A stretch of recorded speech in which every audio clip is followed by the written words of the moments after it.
People ask me, Brendon, how do I reprogram my mind? And I'm like, that's kind of creepy. Are you a cyborg? Like, why did somebody one time like ninjutsu your brain and hypnotize you into thinking something horrible? Like, why do you need to reprogram anything? Most adults don't need to reprogram something. They just need to program it for the first time.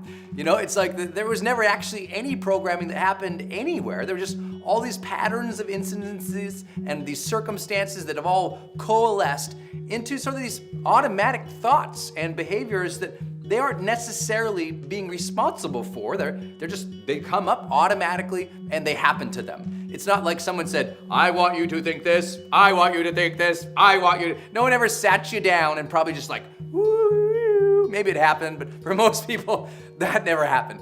What they're really saying is, Brendon, I need to get a hold of my mind, man, because sometimes I just got these constant negative recurring thoughts that come up. I can't get rid of them, or sometimes I get obsessed about this one bad thing that happened to me, or sometimes I say, I just can't even control my attention, dude. So what they're really struggling to do is to master their mind in a more sort of capable way. So let's talk about how your thoughts are generated.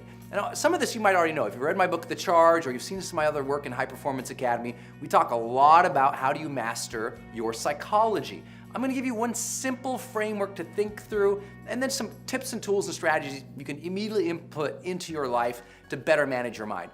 The first thing, if you're having negative recurring thoughts and feelings that are coming up, those are really, they're easy. And here's what I mean by that. We kind of have two systems of thought, psychologists like to say now. We have the system one theories, in which the system one is your automatic, just unconscious, immediate thoughts and impulses that come up from your body that usually your brain is just saying, hey dude, we've thought through this before, or hey dude, we're trying to protect you. So it's running at a very baseline, easy, energetic level. Your brain loves to optimize itself. It doesn't like to have to do a whole lot of thinking. It just likes to say, what do we already know? How can we apply it to this situation? So if you had fears in the past and a similar situation is here, your body just generates those fears and says, hey man, run away again. If you had challenges in the past and you want to protect yourself, your brain just says, hey, protect yourself right now, we're worried about this. But sometimes those are not helpful thoughts. They're automatic, but they're not actually helpful. It's just your brain saying this is the easiest route we know. And part of becoming a more mature, conscious, enlightened person is to better take control of our system two, which is our sort of conscious dashboard on our mind, our ability to more directly work, control, generate, and create our own thoughts and behaviors in the moment, not relying too much on just the things that come up for us. Now, of course, we're always going to. Most of our lives is very system one driven, very unconscious, automatic. We're just going through the motions. But the people who achieve the peak amounts of success, the highest performers in the world, have said, you know what? I need to discipline my mind to support me even when it comes up with an automatic, immediate thoughts. I want those to be positive and buoyant and confident and strong, something that leads me to healthy decisions for my life, not just things that protect me. And so I think that we have to learn how to do that. One of the simple ways to do that is this framework to understand how thoughts develop into strong and automatic thoughts in our lives. I call the framework RWID, which stands for relative, weight, of importance, and duration. People often who have negative recurring thoughts and feelings in their life, the reason those keep coming up all the time is because they at some point in their life or continually are giving those thoughts, the negative ones, more attention than necessarily any other thoughts. In other words, the relative weight that they give those thoughts is quite high. And they give a lot of importance to them. So those thoughts are very important to me right now. And they're durational, they last over a period of time. They keep thinking about those thoughts, thinking about those thoughts, thinking about those thoughts. And it's all that repetition that seals it in the back of their head. And now their head says, oh, this is an easy thing. I know this one, and it pulls it forward. So that simple repetition, because they made it important and they thought about it a lot, it keeps coming up for them over and over and over again. So there's a good negative thing about that and a positive thing. The negative is, if you keep obsessing about negative things, your mind will be automatically conditioned to bring it up more and more and more often without your control, just automatically. The positive aspect is we can use that same skill set and that same rule to apply positive thoughts into our own life. We can give positive thinking, positive questions, positive approaches to life a lot of importance in our life and a lot of focus, and focus on them and give a lot of duration to them over a period of time, and they get sealed in the brain as well. And now the brain says, well, that's easy, automatically thinks about it. So for me personally, I've done this so much in my life that I automatically think about the best possible outcomes in almost everything I do. I used to think about the negative outcomes. I thought, that's not supporting me. So how did I do that? Well, leveraging RWID, it helped. And let me break it down for you a little bit about how you could do this, because the first thing you have to do in order to improve your mind is take total control of your attention. And notice, where are your thoughts right now? At a very continual basis, you have to think, where are my thoughts right now? Are they supporting me, or are they automatically coming up negative and self-protective in ways that are not advancing my life? Just to be aware, to be conscious of what's going on in your body, in your sense of feeling and emotion, and the sense of the thoughts you're actually having. Just start paying attention. You know, for a lot of people, because they've never done this before and it's hard to remind them to do it, it's like simple. Here's what I want you to do. Just start paying attention to your thoughts anytime you're in line. Anytime you're in line from now on. If you're in line at Starbucks, just say, I'm in line at Starbucks. Brendon said, think about my thoughts. What are my thoughts saying right now? Just checking in. You're in line in traffic, waiting for the next car. Just sit and think, what are my thoughts right now? And just notice what you've been thinking about. The more we notice what we've been thinking about, the more we can interrupt what we've been thinking about. See, if we just allow that feeling to keep coming up and we don't pay attention to it, our life can be very frazzled and very highly anxious. But once we say, what's my mind on right now? And we redirect it, that is where personal power comes from. First, awareness, right? And understanding and the consciousness to what's going on. But then the ability now to be self-directive, to choose what we want to focus on. So first we're attentive to it, and then redirect it. If it's negative, it's not supporting you, redirect it. How do you redirect it? First and foremost, you just say, what would be the opposite of this negative thing? Then you think about the positive thing, and you focus on that, and you repeat it to yourself. For many people, that might include closing their eyes, just visualizing a more positive outcome. Thinking about the more positive outcome, thinking about the more positive outcome, thinking about the more positive outcome, focusing on it with their eyes closed. And that visualization of a more positive outcome, of how things could turn out well, or how the situation could be better, or even just what are the next steps I should take. Visualizing that and assigning a high amount of importance and duration to it, meaning making that thing important to us by making it, how do you make something important? You give it a sensation. You feel that thing. You sense it. You sense what your next step would be. You sense how it would feel if the outcome would be better. How would it feel emotionally, psychologically, spiritually for that thing to be happening? Allow it to have a lot of emotion to it. Pay attention to it. Your eyes closed, you see that thing, you feel it, you sense a different step, you know what you're gonna do, you pay attention to it, and you keep focusing on that, just over a period of minutes. Keep focusing and keep focusing and focusing. When your mind automatically wants to go back to the easy, which might be negative, you go, no. I'm not into easy right now. I'm into conditioning my mind. Focus, focus, focus, focus. Give attention, duration, and sensation to it. Attention, duration, sensation. Attention, duration, sensation. Visualization, visualization, visualization. It's repetition of that positive alternative to a negative impulse that comes up that gives us personal power. Let me say that again. It's that attention to that positive alternative over attention to repeating that negative impulse or thought that gives us personal power. It's not that we're gonna someday wake up in the perfect world in which we don't have negative thoughts.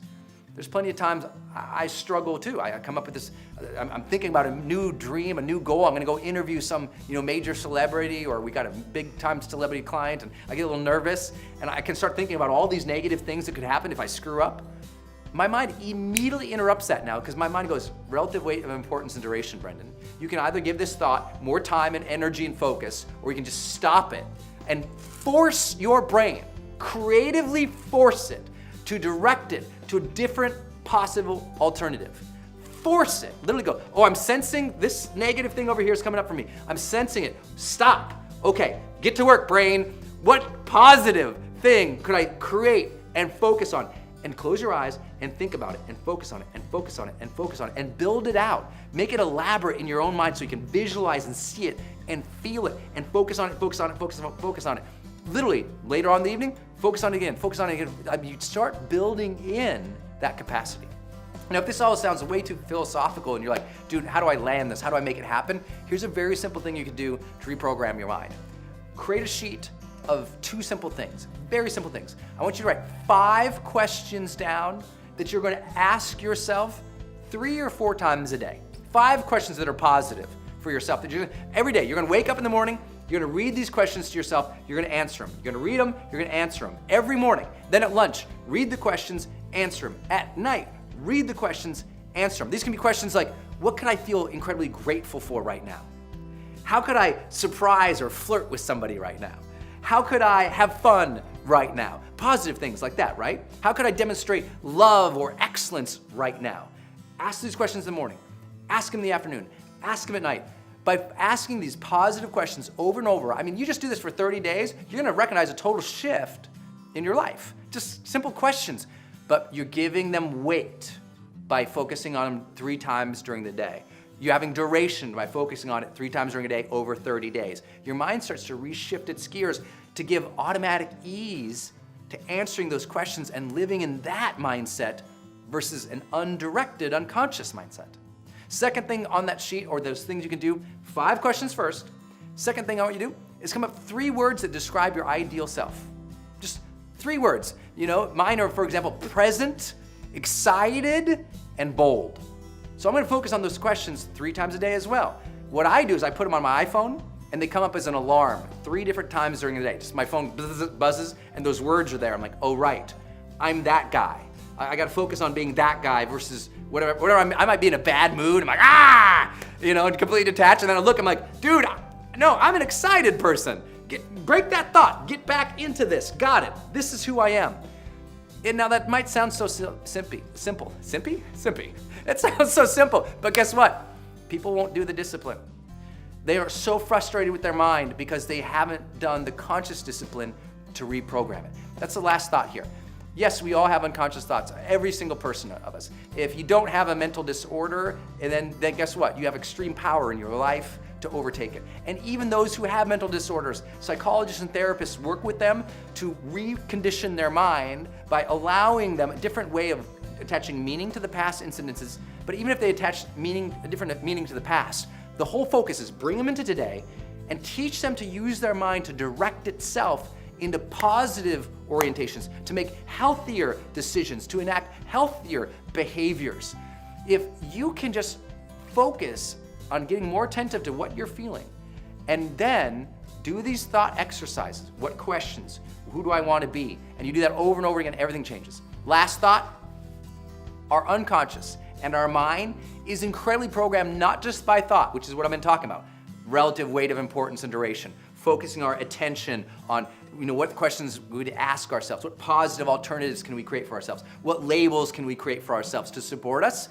But our mind also is incredibly conditioned by action, behavior. You've heard the term like fake it till you make it. I don't love that. I'd rather just say, you know what, just be authentic over and over and over and over again, right? If you take action on a consistent basis, it teaches your mind to do that. So do things that are positive for yourself. Take bolder actions. Teach yourself, I'm just gonna be confident, just for no other reason. Watch my video on being confident here on YouTube. I want you to really think about this.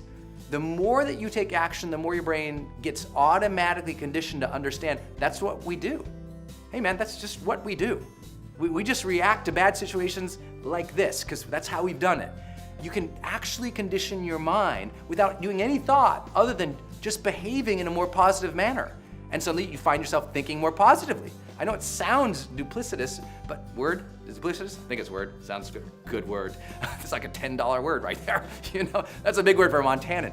But I really want you to think about that. Your actions condition your mind as much as your recurring thoughts condition your mind. So be a person of good, positive thinking. Be a person of good, positive action. And suddenly one day you'll wake up and you're like, I just feel amazing. I feel extraordinary. I feel positive. And that's what it feels like to live the charged life. I call it the 3 E's. Okay, the 3 E's of a relationship. This is when I know a relationship is great and can improve in a conflict situation. So if I'm mediating or counseling or coaching, here's what I do. I watch for, in those initial interactions, when they're coming in, they're describing the problem as an example to me. I watch for the 3 E's. First one, empathy. Empathy. Does it look like the person, the other, is listening and is caring what the other person is saying and can understand it even if they don't agree with it? Can they understand it even if they don't agree with it? That's a big one for me. Can they understand it even if they don't agree with it?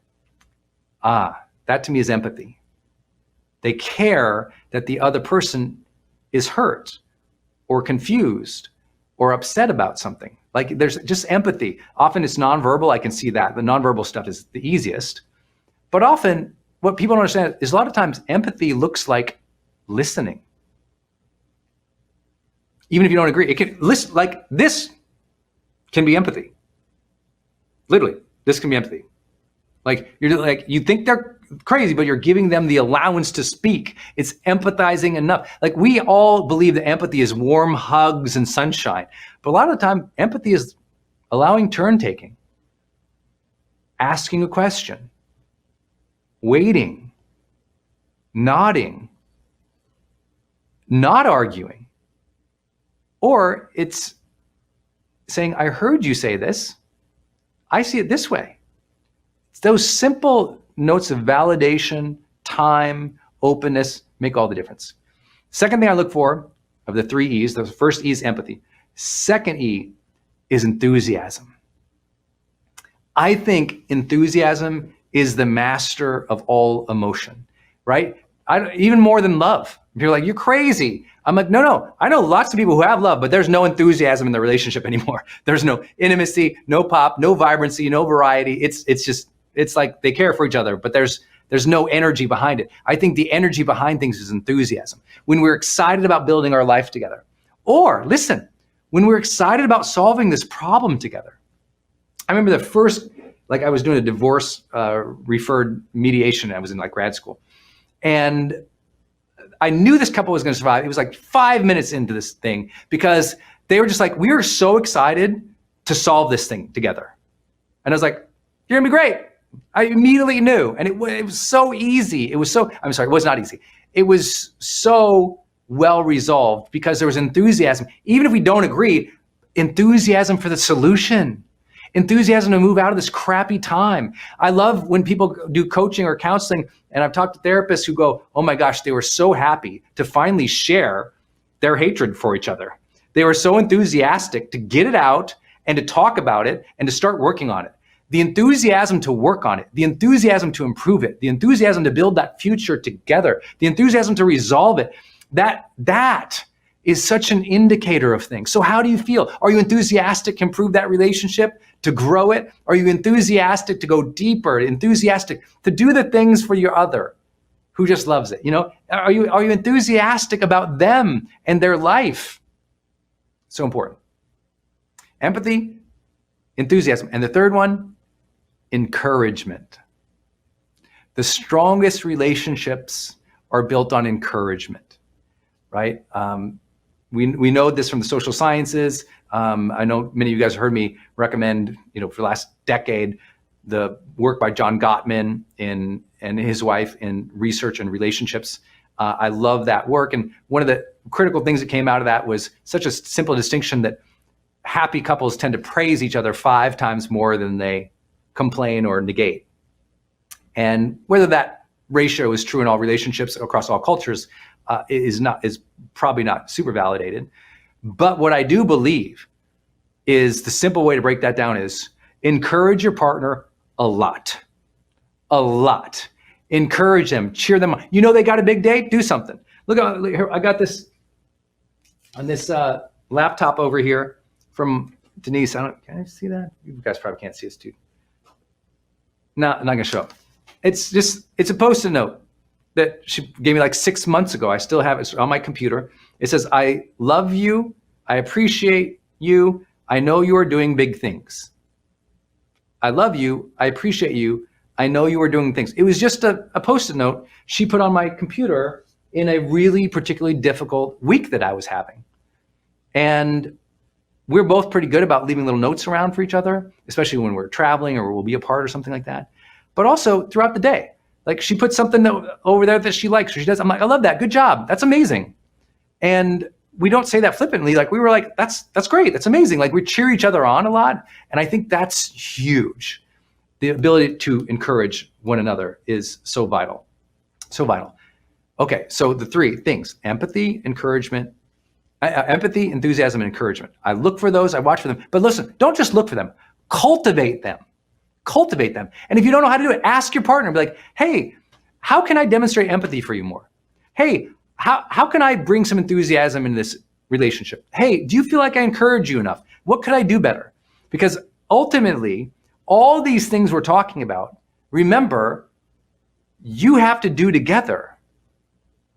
It's about the relationship first. It's you're going to build this life together. The most important phrase to me, if I was advising him, was like, you're co-creating your future together. Co-creation. People support what they create. You create it together and you support it together. And that's everything. So it's never like, I'm mad at you for this reason. It's like, we were in that situation, didn't seem to go good. What can we do better? It's the we story, not just the me story. It's the understanding that we must communicate together, plan together, and work together to build the ideal future together, to build the energy, co-create the energy together. These things matter, but they're open dialogues, and you don't have to be right, and they don't have to be right. You get a turn, they get a turn. You understand if they're not going to agree with you. You understand they're not. It's fluid, it's dynamic, and that's what makes a relationship great versus it has to be this way or it has to be that way or we butt heads. One of my favorite discussion points is talking with people about whether or not they're setting boundaries in their life and whether or not they're overcommitting themselves. And I'll bet if you think about the times where you've been craziest in your life and meanest to people or upset about things, it's because basically you failed to protect your territory. You got in a place where you felt like you had to say yes to everybody. I don't know if you've ever been a people pleaser. I was a people pleaser early in my career. People would ask me for things. Brendon, I like your book. Could you write an article for this thing and this thing and this thing and this blog and this blog and this blog? Could I interview you for this? Yeah. And everything was yes. And then suddenly I felt one day off path. I was saying yes to everybody's requests, but I wasn't saying yes to what I felt my real purpose was. And I know that sometimes it's easy to get pulled away from what we really want to focus on because, we have family, we have friends, we've got business, we've got a lifestyle to maintain. But the challenge is the more you allow everyone to encroach on your day or what you desire of life or what your plan or your purpose is, the more you're likely to do it again the next day, the next day, the next day. Because, we often get in the habit of giving ourselves over to people, and at some point we feel like we lost ourselves. And so if you've ever been in that place before, this is a good time to say, gosh, if I want more sanity in my life, I'm going to have to start to say no. And saying no is not a negative thing. Because right now, if that's been your association, you think, oh, if I say no, people get mad at me, people feel disappointed, they reject me. And whatever has happened for you that you've built up saying no is a negative thing, I'm here to help reframe it. Saying no and setting boundaries is the most positive thing you could start doing for your sanity ever, period. Because guess what? If you protect your sanity, you protect your day, you protect your life, you protect your purpose, then when you deal with people, you're not angry at them. I mean, think about it. Is there some people that when they come around, you're just like, you get upset about because you know they're going to ask you for something and you know you're going to say yes, even though you want to tear your hair out? Well, that's not their fault. They're conditioned to ask you, and you said yes so many times, and they just keep taking and taking and taking. And now you probably have some bitterness or anger towards that person. And the only way to get it back, to release that anger, to release that bitterness, is to get your day back, to get your plan back, to get your desires back. I'm not pretending it's easy. I mean, we all struggle with balance. But this struggle that we have that saying no is negative has to be reframed. And here's the thing. If you can learn to say no more often to the wrong things, you'll start feeling better about life and you'll start pursuing the right things. Because a lot of people say, my life feels so derailed, I don't feel like I have anything I want. I often say, do you feel like you're a giving person? And they'll say, well, yeah, I'm a very giving person. I said, do you feel like you've given over your life's agenda to other people? You know, you wake up, you check your inbox and you reply to everybody else, but you never do your work. Or, you know, the kids need all these things and you do all those things, but you forgot that one thing you wanted to do for yourself that day. And you did have time for it, but you just forgot because you're so used to serving. Well, it's time to set some boundaries. And it's vital that you do that for your own sanity, but also for your energy in those relationships. Because what I want for you, and I want for everybody, I want them to feel, when they see somebody, engaged, excited, and relaxed about seeing them, not bitter or upset. So here's how you do it.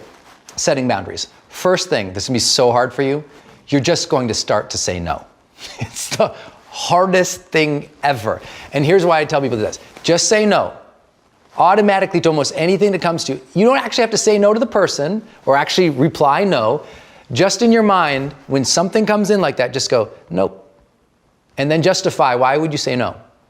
Come up with a reason. Well, I would say no because I have these other things that I want to focus on. If your first answer is no, your logic kicks in. You start building some reasoning about why it makes sense that that should be no. And you should be allowed to do what you do. It's super hard, I know. But if you make that first move, it's a no. Now let me think about why it's a no. And then convince yourself that from now on, you have to persuade yourself into a yes. Not them, you. So if it's a no first, now you got to change your mind. And as you know, changing your mind is sometimes hard. So if your first frame is it's a no, and then you have to explain to yourself why it would be a yes, you start to get an incredible amount of clarity about what is right for you and what is wrong with you. And then from there, it's straight up courage and bravery and protecting your day and your dream and your purpose and your mission and your family and your free time.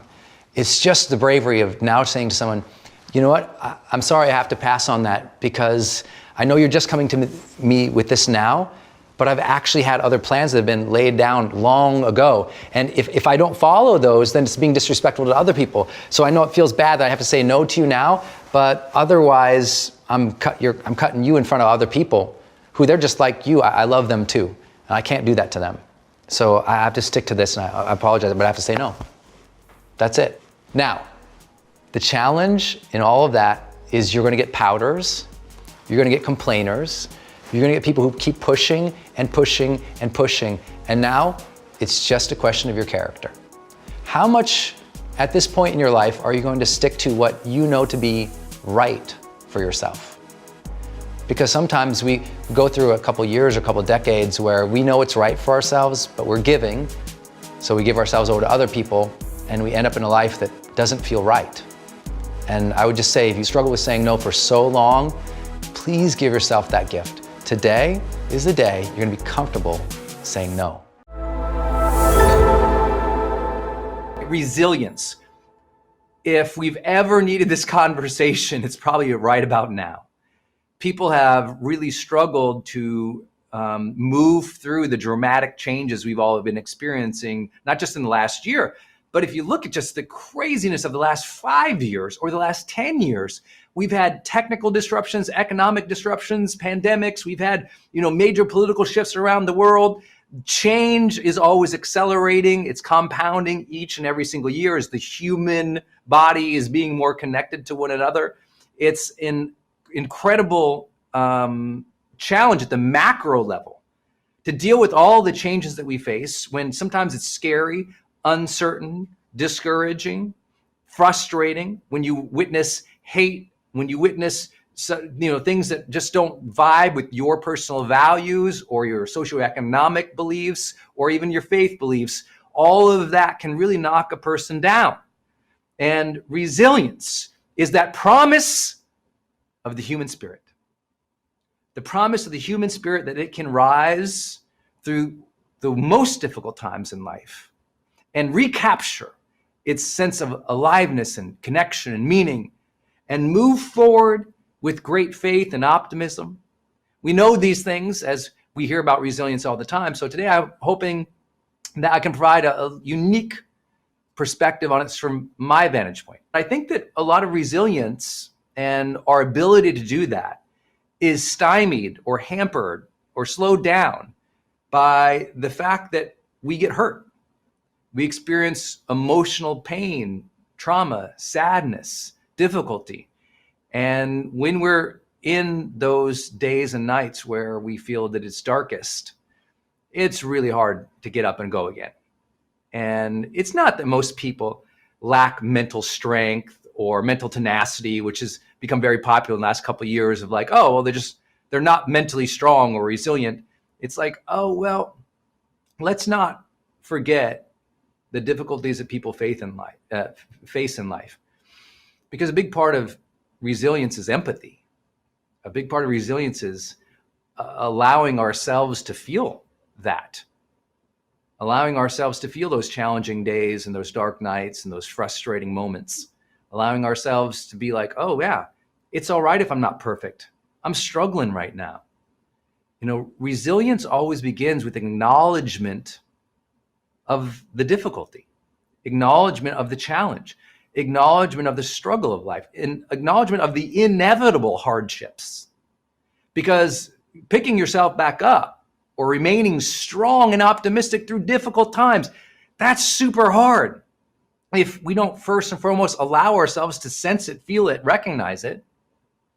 And the issue is, when people do sense and feel and recognize it, unconsciously or unconsciously, they often make a mistake. To become resilient, we have to remember, and you're going to write this down, we have to remember that hurt and pain are indicator lights, not the wheel. And let me draw out this metaphor for everybody today, and I'll go deeper on it, because I've introduced this on social media in the past, and people are like, whoa, that's a huge concept. And this idea is that when we're young or we're lacking awareness, or we haven't done our personal development and we're just going through the motions of life, a lot of our unconscious behavior becomes steering ourselves and driving ourselves through or away from pain and hurt. We got hurt when we were teenagers, so we shut down. We felt pain of trauma, so we started doing everything to avoid that versus everything to live life. And so I use this metaphor as hurt and pain are indicator lights, not the wheel. And that means, imagine you're driving your car. And as you're driving your car, you notice that some of the indicators aren't where you thought they would be. You don't drive the car forever based on one of those lights. You ever have a light go out in your car? Like I had in my car, and I had this indicator light that the parking brake was on, but it wasn't. The light always said the parking brake is on. I mean, I had a 1988 Nissan Sentra, it had like 3 different colors on it because I had wrecked it before. There's Bondo colors on it. It was like orange and red. And this light was always on. Well, I didn't stop because that light was on. I knew that light was important, but I could verify whether or not that thing had to stop my forward momentum or change my destination. And what most people do is when they got hurt or they feel pain, they start gripping the wheel of life and steering only to avoid pain. It's kind of like if you're driving down a road and you steer only to avoid the potholes, you will definitely run off that road. There will be a greater accident, because what's more important in driving is that you have a vision of where you're going, and that the wheel, the person at the wheel, you are directing this vehicle of life where you want it to go, not just where you are afraid it might go, and not just away from pain, but rather towards your ultimate vision. And sometimes we lack resilience in life. We are not even conscious of it, because all we're actually doing is never recovering from those indicator lights, and we're driving by the indicator lights. Another example I gave this morning, I think on social media, was about, imagine you're a pilot of a plane and you're flying that plane to New York. And you know what? The indicator lights, they show problems. Well, you work to solve the problem of the indicator light, but just because it's windy or you're getting a lot of turbulence it doesn't mean that when you're going to New York and you get this turbulence, you go, oh my gosh, this is just terrible. I better go where the turbulence isn't, and you end up in Philadelphia. No, you're going to New York. And that having vision for life, having a direction in mind, and being at firm control of the wheel is a important precept to everything we're going to talk about today in resilience and mindset. Meaning, if pain has a hold of that wheel, you're not going to be where you want to be in life.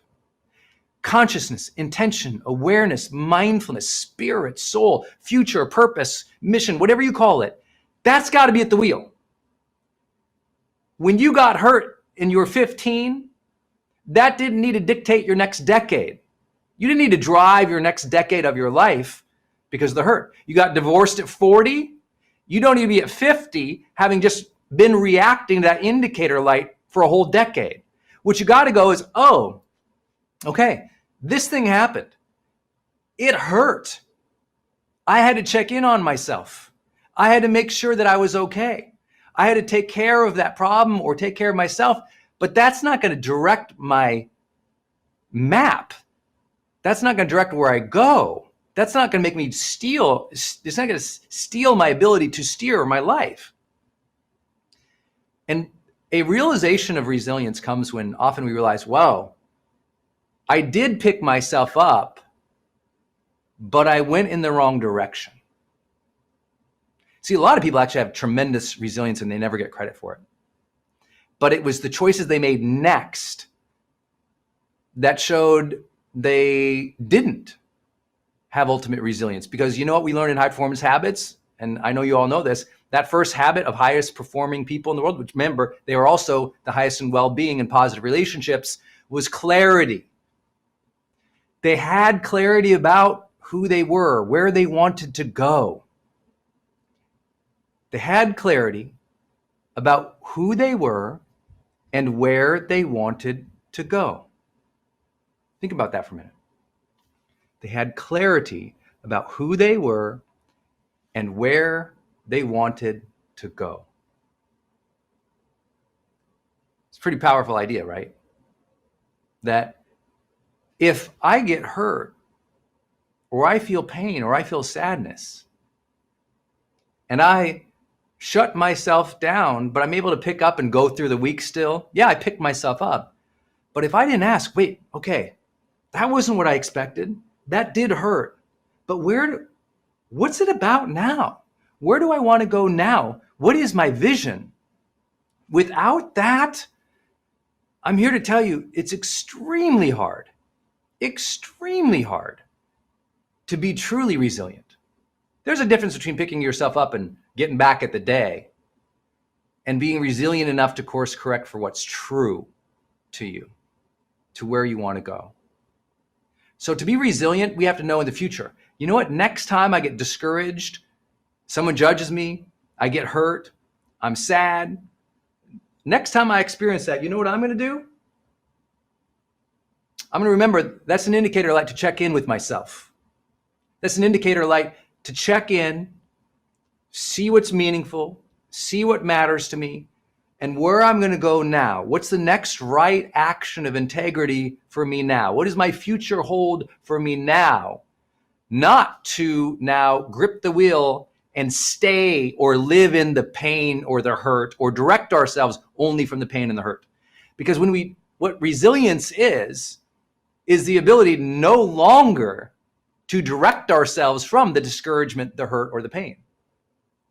Now, I know this is kind of like an advanced idea in personal development here, and some people will always say, well, yeah, easy for you to say you didn't have this person break your heart, or you didn't have that happen at your job, or you didn't have this happen, in your business. I'm like, well, I probably did, or work with somebody who did. And if I didn't, the good news is 7 billion people on the planet, somebody did. If you keep thinking your hurt and pain is only yours, it only happens to you, then you feel even more isolated and less likely to enter the world again faithfully and confidently. And so don't be one of those people who are like, you don't understand my hurt and pain, because that's a slippery slope into isolationism. That's a slippery slope into withdrawing from the world. it's a slippery slope of closing off your heart when you think other people can't understand. Maybe the immediate people around you who hurt you, they don't understand. But the world at large, they get it. They've been through it. They saw their parent go through it. They saw somebody experience it. And when we can recognize the common human story that's always struggle or progress, we can go, oh, other people struggle too, but they can progress too. And so can you.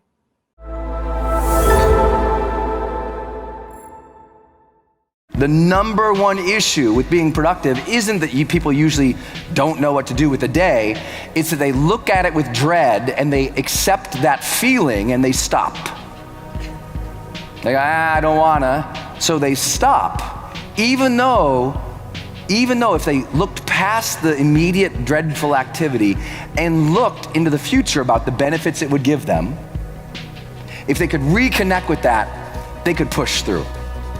It's that when we get in the short term, just automatic feelings, automatic emotions that come up, those things, when they're not monitored consciously, and sometimes they're not overridden by a higher calling, a higher ambition to serve, a higher mission, then what ends up happening is we go, I'll do it tomorrow. I'll skip this one and, I'll get the workout in tomorrow, and then workout comes tomorrow, I'll get it in next Friday, and then it doesn't come in next Friday, and then I'll get the work in, the work doesn't happen, and we keep telling ourselves these stories, I'll do it when I feel like it. But I hope if one thing you've learned here is the power plant doesn't have energy, it generates. You need to generate the energy in which you need to excel and serve in this world. That's what I had to do last night. I had to generate the energy that I need to excel and serve on the stage. I had to make sure that today I felt my best. This is my marathon that I get to do 8 times a year. This is what I train for. This is what keeps me sharp. We all have to have those things in our business or our brands or the things that we're being productive towards that push us, that challenge us. If you don't have 3 or 4 of those each year that are your form of business or productivity marathons, build them back in. Build in challenging expressions for yourself each year. Build them in. We all need our own marathon each year, whether that's a true running marathon or for me, this is it for me. And I got 8 of these a year that I build in that make me sharp. I don't need to do them. The better use of my time would just be doing more videos on the internets, more social media. But this pushes me. This demands excellence from me. When we talk about productivity today, I'm going to say, what is the things that are scheduled for you that demand you be great? Because if you don't have any of those, you'll never be great. You'll just do what's comfortable and easy. You got to have those milestone moments throughout the year in your business. Sometimes that means, okay, that's 3 weeks. I'm going to write my book in that 3 weeks. And you're just gonna gear up for it and you're gonna crush it. Sometimes that means that's when you're gonna launch your thing. Okay, we're gonna gear up and launch that thing. Sometimes that means that's when you do your executive retreat. You pull away all the executives, you meet with them, and that week is just like fire week for you. That's not, I don't mean fire them, I mean fire, But you gotta have those scheduled, otherwise you just go into homeostasis. You just kind of go through the days and go through the motions, and nothing is compelling you to reach and stretch and push. And if you don't have that, I'm telling you, it is hard to live a fully charged life. So you got to approach productivity now in a completely different way. First rule, don't think of productivity as something that you're doing just in a block of time. Think of your life as being a productively fulfilling life. That productivity is not a time management thing, it's a purpose thing. I don't think of time management when I think of productivity, I think of purpose. I think of who do I want to be? What do I want to contribute? What will be fulfilling for me? Because if you don't have something bigger than just blocks of time, which are important, but there's not something that we together are going towards where it's this set of dreams where there's personal meaning and there is social contribution, we won't go. And you might write that down. You need both things as a mindset for productivity. Personal meaning, meaning you care about it, you like it, it's intrinsically valuable to you. You feel like me doing this is important because I like it, I enjoy it, it's important. That's personal meaning. The other aspect of productivity is social contribution. I have to see what I'm doing is going to matter to somebody. It's going to make a difference. And if we don't look at productivity that way, we'll just be like, it feels like a task. But if we can assign some meaning and social contribution to our tasks, everything can change. But ultimately, those things have to come together in something to be productive for. Like I'm like, what am I productive for? It took me a long time to figure that out for myself based on what I do. What am I productive for? Well, at the personal meaning ways, I'm productive because I want that vibrancy of being a creative human being. I want to be productive because I want to feel like I'm creating and expressing myself. That's the personal meaning for me. I also want to be a productive person because the social contribution. I want to feel that energy and that creativity, but I also want to feel like, you know what, my life mattered. Did I live? Did I love? Did I matter? Did I create some outputs? Did I create something or do something that helped somebody or moved the needle or made a difference or a contribution?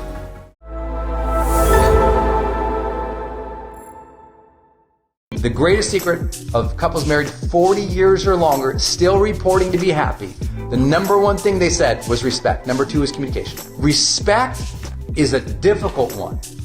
Because listen, that last time you were condescending with your spouse, that wasn't respect. The last time you judged their feelings as stupid, that wasn't respect.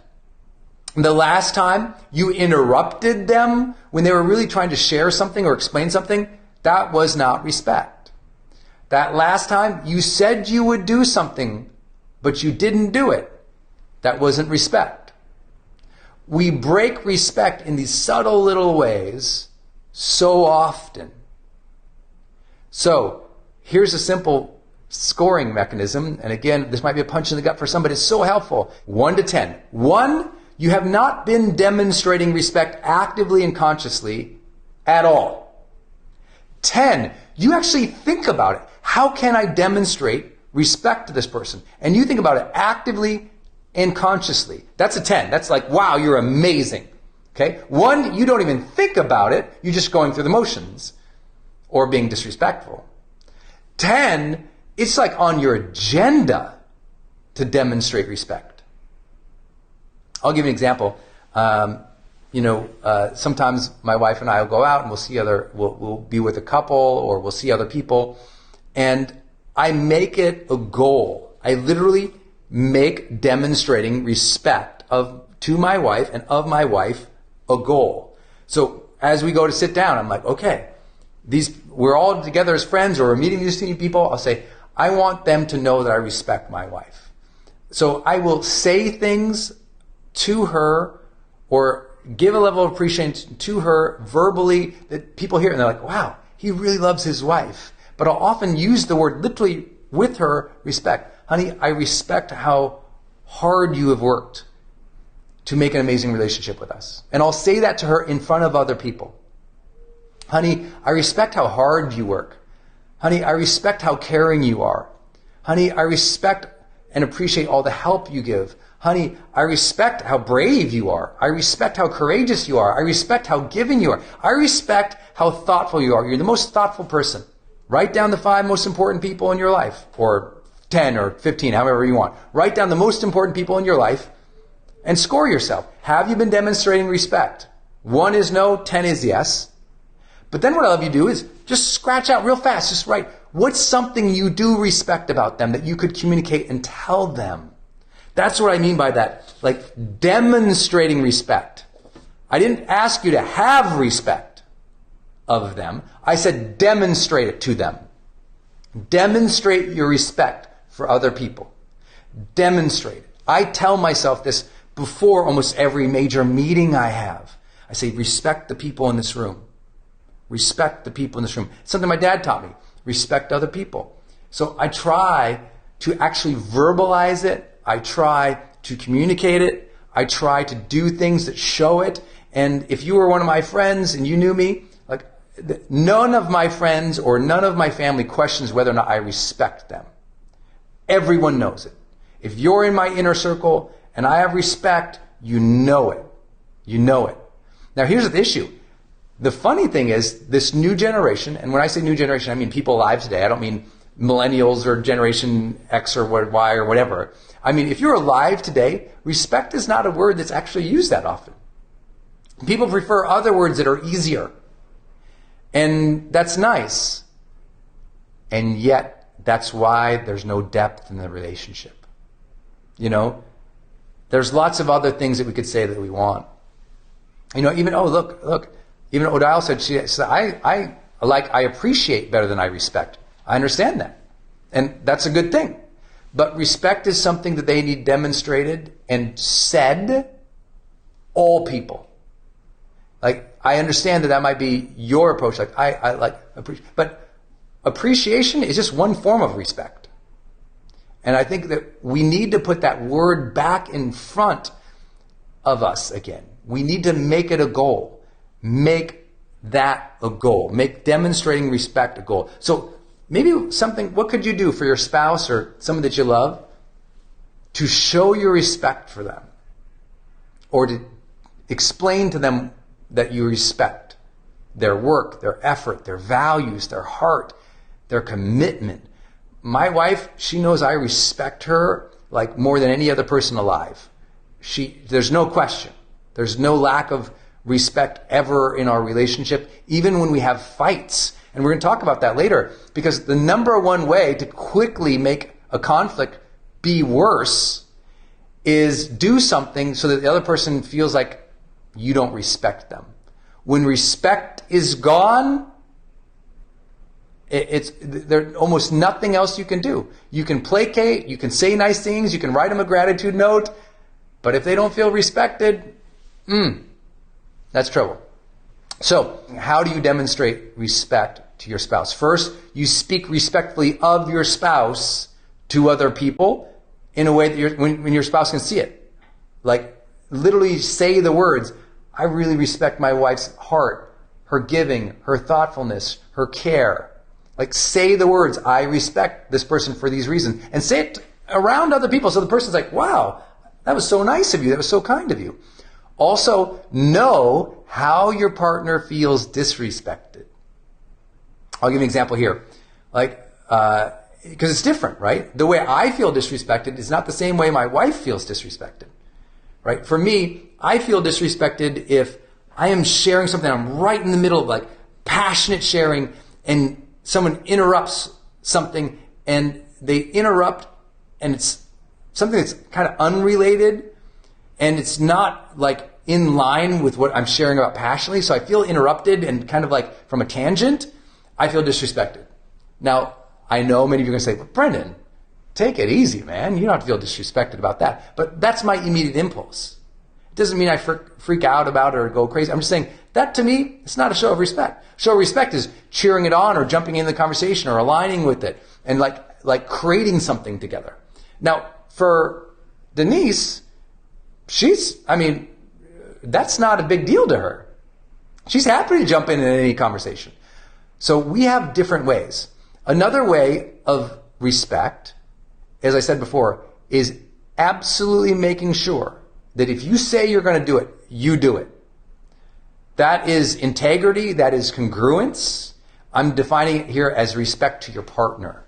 If you promised your partner something, show up. Said you're going to do it, do it. Promise to be there at that time, get there on that time. It's not that we don't all struggle with those things, but you being congruent with what you promise is a real big thing, right? Someone asked, Tarek asked, how do you get respect back if you feel that it's been lost? You start, number one, by honoring your commitments. If you say you're going to, like the way to get someone's respect back is be kind and thoughtful towards them and do what you say you're going to do. That's how you get it back. How you win respect from another person, you do what you say you're going to do, you show up when you say you're going to show up, and you're generous, kind, or thoughtful towards them, they will feel respected. Also, the way that people feel respected is to be heard.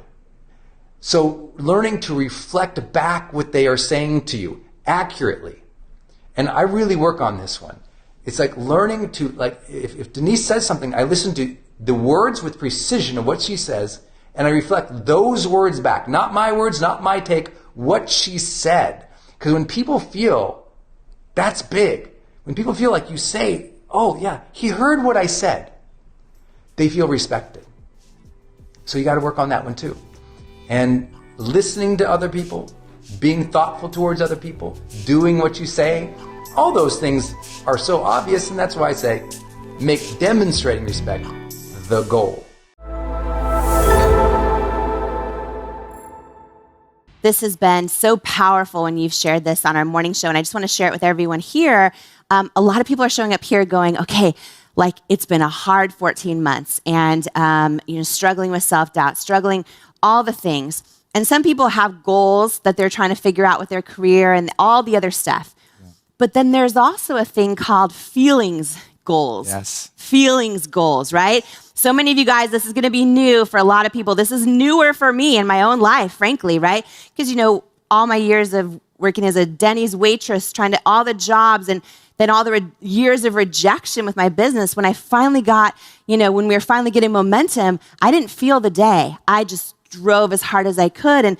And one of the things Brendon has shared so much about, and I would love for you to share with everyone live right now, is you can have goals in your fitness journey and in your career and all these things, but what about goals for your feelings, for how you feel and how you feel the day? Can you share? Yes. This is so powerful. I remember the first time I said this to her, feel the day, and she's like, oh, right. And we had this huge, great talk about it, because what happens is sometimes you're taking care of the kids, you're going through your life, you're doing the projects, you have the to-do lists, and you're just going, and you finish the day, you didn't even feel the day. There's no reverence for life, there's no love, there's no heart, there's no spirit, no flow, no connection, no creative pop. And it's not because it wasn't there, it was just, you just like blew through the day. You bullied the hours, I call it. And there was no moment of a pit stop to give prayer or meditation or gratitude or a second to go, like, how am I feeling? And am I experiencing the energy that I want to experience in life? And that's, again, we generate that, but feeling the day. I found the most successful people in the world, I remember we drew this out. I went to Jamie's house almost 2 years ago, I think now. Yeah. And we were talking about successful people, and there's drawing this little triangle, and what everybody wants after they've gotten everything. After you hit your goals, you made the money you feel like your family needs, what you want is you want to feel the day more. You want greater depth in your relationships, like deeper relationships, deeper commitment, deeper meaning, right? We all want those things. And then we also want to know that we're leaving some kind of legacy or contribution, what I call meaningful pursuits. And I think feeling the day should be in your top 1 or 2 priorities every day. The whole mindfulness movement is really architected to, I want to feel the day. I want to feel presence, right? I want to feel the energy. I want to feel the spirit. I want a self-awareness or consciousness. It's a different feeling of the day versus just like powering through or caffeinating through it all and just blunting it out. We want you to have those sensations of beauty and honor and respect and depth every day. We want you to feel joy and reverence every day. She knows I probably say reverence every morning show because I'm so happy. Who feels so happy to be alive? Mm-hmm. I'm so happy to be alive. I'm so happy to be with this woman. I'm so happy with this team and with you all guys. It's amazing. It's a gift. Yeah, I love that so much. And even Ed Milet was sharing a little bit about that idea of, setting goals also for feeling the day, and then also like what are feelings we want in our life? And yes. I think you just named a big one too, which is presence. I think that it's been so easy, especially the last 14 months, to like disconnect and just try to numb out and try to surf Instagram or watch the news or all the things, right? And so many people are saying that's really taken a toll on them, that they feel their own light dimming when they do that. And, I started the morning off by talking about how that light is still inside of you, that light in every single one of us, right? A lot of people nodding. It's still inside of you right now. And I think part of igniting it is learning to feel the day, right? So what are just a few just simple tips people can do who are like, Brendon, how do I feel the day? I feel nothing. Part of it, recognize your overall emotional feeling every day is usually a 72-hour after effect of how you moved, breathed, slept, and ate in the last 72 hours. It really is like it's a cumulative effect, especially of the last 72 hours have a lot to do with your emotional world. So that's why having good habits on a consistent basis, like you might listen, if you want to have a cheat day, that's okay, but that's why they call it a cheat day. You eat bad for one day, but then like number 2 and number 3, if you get back on the train, you start feeling good again, right? So it's okay to have one day off, but I think the most important thing for feeling the day is you need to have pit stops throughout the day. You need to have moments that you purposely take every day throughout the day to reconnect with spirit, soul, energy, or even just to breathe, Mom. Like just to take a beat, close your eyes. Like I'll stand. Like I do this every hour. Okay, I'll stand up. Sorry for the camera guys. I'll stand every hour. I stand up. You've been asking me to demonstrate. Yes, demonstrate. I will stand up. I will close my eyes because a lot of your fatigue is visual fatigue, and that visual fatigue is causing a lot of neurological fatigue. So closing your eyes, especially because we're all these devices, close your eyes. I stand, I bounce in place, I swing my arms, I take 10 deep breaths like this.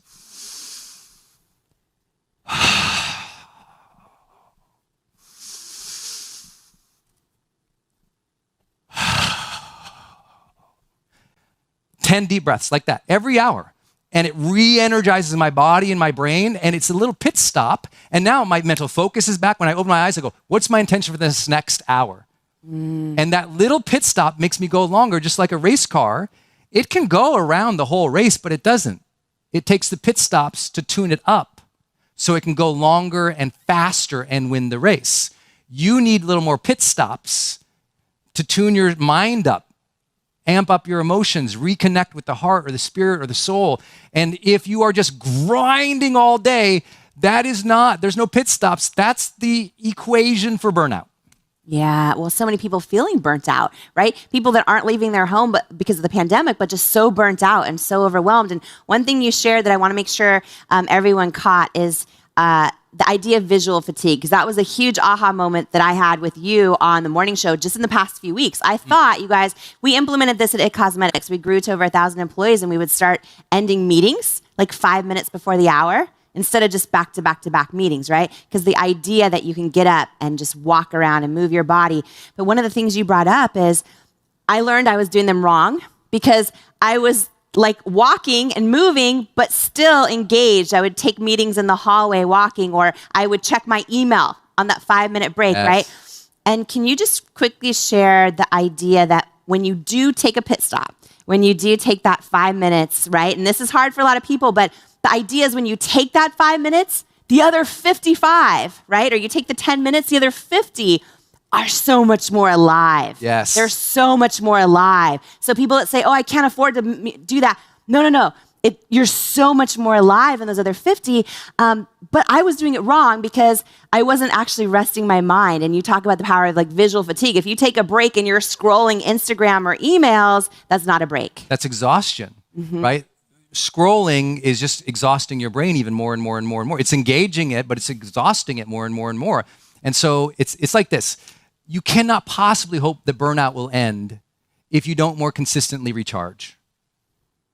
But we grew up on a century-old model that, we'll get to recharge when we retire. We'll get to recharge, 2 weeks out of the year when we have vacation. It's why people are miserable, because the burnout is real because they don't recharge. That one day I'll recharge, the spa day, or a year from no. The world's largest study of productivity that's ever been done found out the most productive people in the world who also reported high levels of happiness, they took a break on average every 52 minutes. Largest study ever done. Every 52 minutes they took a break. Did they need the break? No, they're recharging. If you're crashing at 2 and 3 o'clock in the afternoon every day, it's time to take a hint. You need to recharge at like 10:30, 11:30, or 1:30 to prevent the crash that happens 2 or 3. The crashes happen because the recharges are not happening. And so the burnout will always be there. And I always say, make sure you don't blame the burnout on anybody. Please don't blame your burnout on your kids. That's not fair to them. Don't blame your burnout on the team. Blame the burnout on either ambition that is unmet with planning or just not taking care of and prioritizing your self-care or your well-being. Take care of you so you have the energy to serve at your highest levels. I think that is something we call alignment. This can be your day for personal growth. This can be that day you committed to and you remember and you go, that was the day I got myself a community. I got better coaches. I committed to making my life the absolute best that I could. This is that day. Make today your growth day. Click the button on this page and sign up right now.